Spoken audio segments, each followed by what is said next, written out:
நகரம் டிவி நேயர்கள் அனைவருக்கும் வணக்கம். இப்போ தமிழ்நாட்டில் திமுகவும் அதிமுகவும் சேர்ந்து ஆட்சி அமைக்க போகுதா, அதற்கான வாய்ப்பு இருக்கா, அப்படி பண்ணணுமா அப்படின்னா கண்டிப்பாக பண்ணணும். ஏன்னு கேட்டிங்கன்னா தாவேகாங்கிற ஒரு கட்சி 108 தொகுதியில் வெற்றி. அது எப்படி வெற்றி வந்தது, என்ன ஏது, அதுக்குள்ளே நம்ம ஆராய்ஞ்சோம்னா ரொம்ப விஷயம் போகணும்.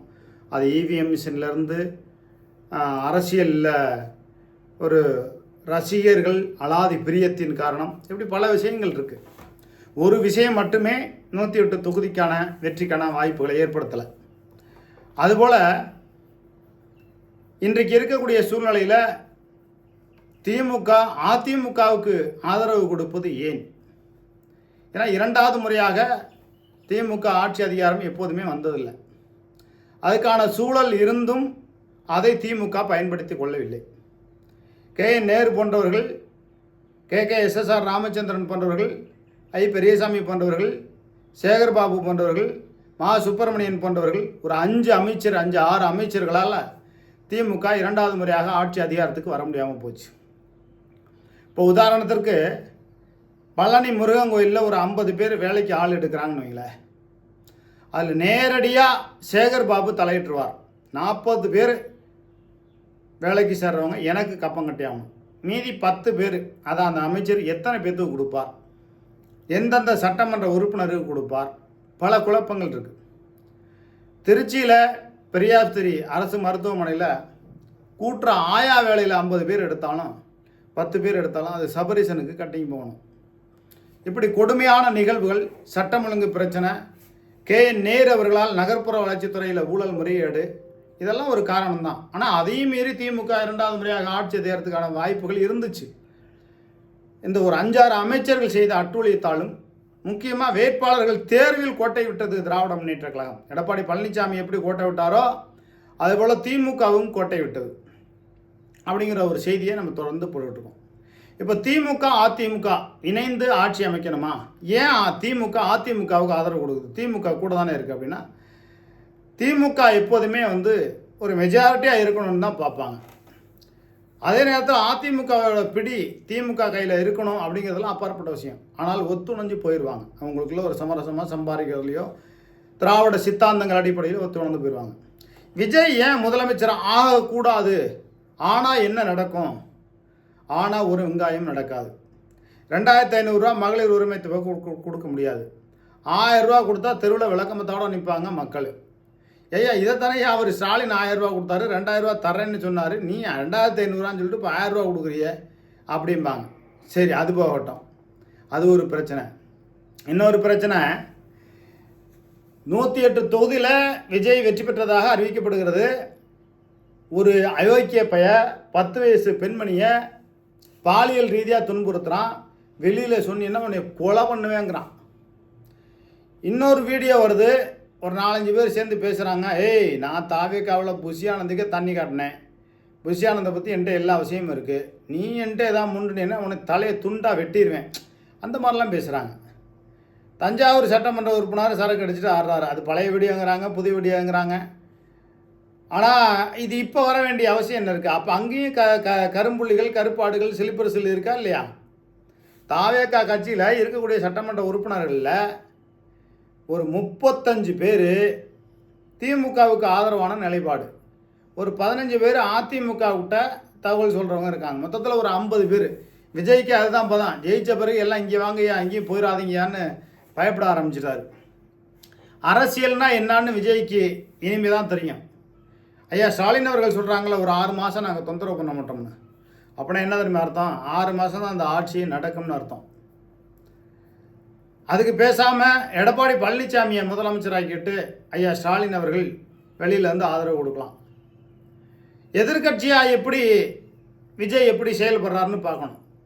திண்ணையில் உட்காந்தவனுக்கு திடுக்குன்னு வந்துச்சான் வாழ்க்கை, அந்த மாதிரி இருக்கக்கூடாதுல்ல.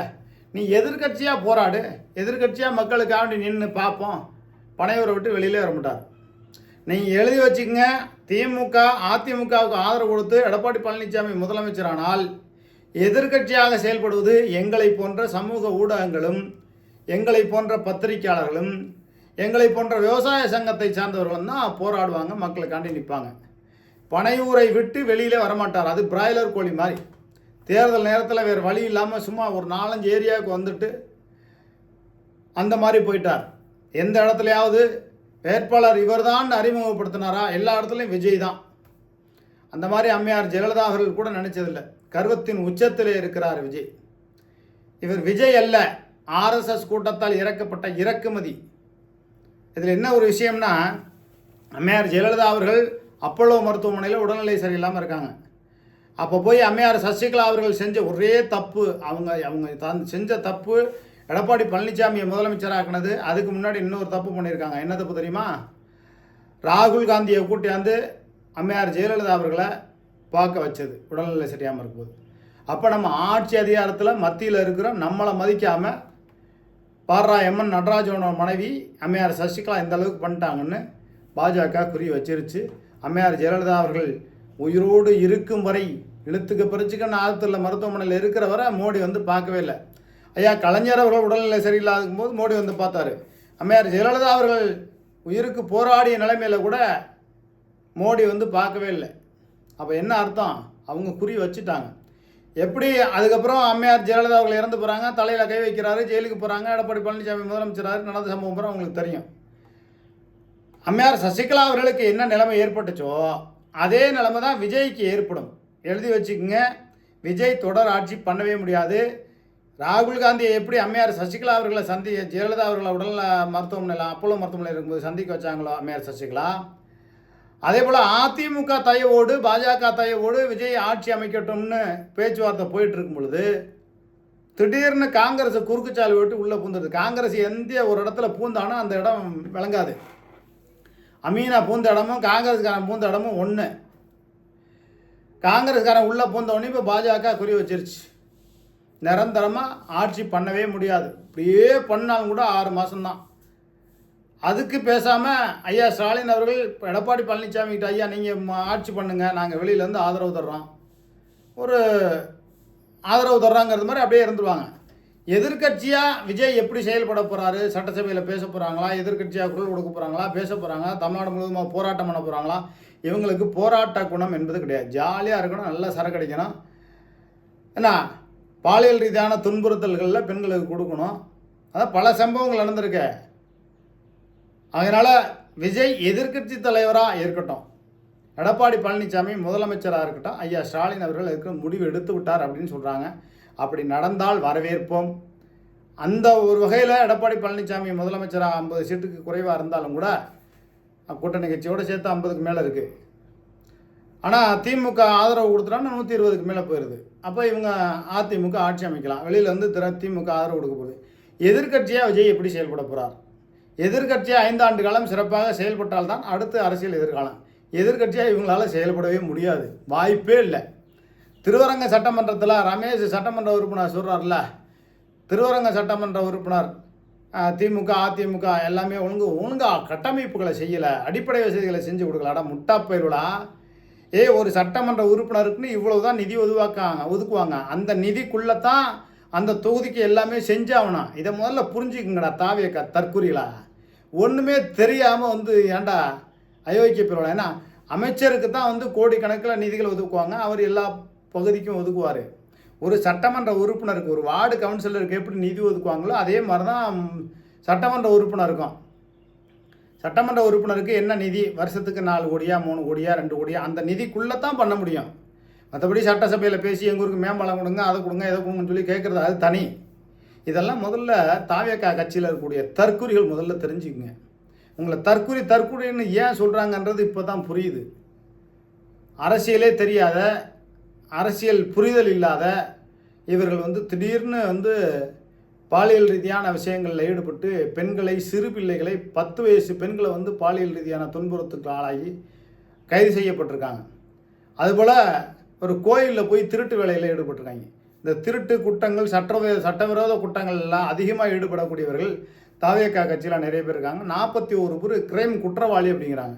அதெல்லாம் நிரூபிக்கப்பட்டாலே கிட்டத்தட்ட 30 பேர்த்துக்கு மேலே பதவி இழக்கக்கூடிய நிலைமை வரும். அதனால தான் திமுக 6 மாதம் காலக்கெடு கொடுத்துருக்கு. இந்த 40 பேர் கிரைம் குற்றவாளியாக இருக்காங்கள்ல, என்னென்ன 420 வேலையில் ஈடுபட்டாங்களோ அவங்க லிஸ்ட்டு பூரா ஐயா ஸ்டாலின் அவர்கள் கையில் போயிடுச்சு.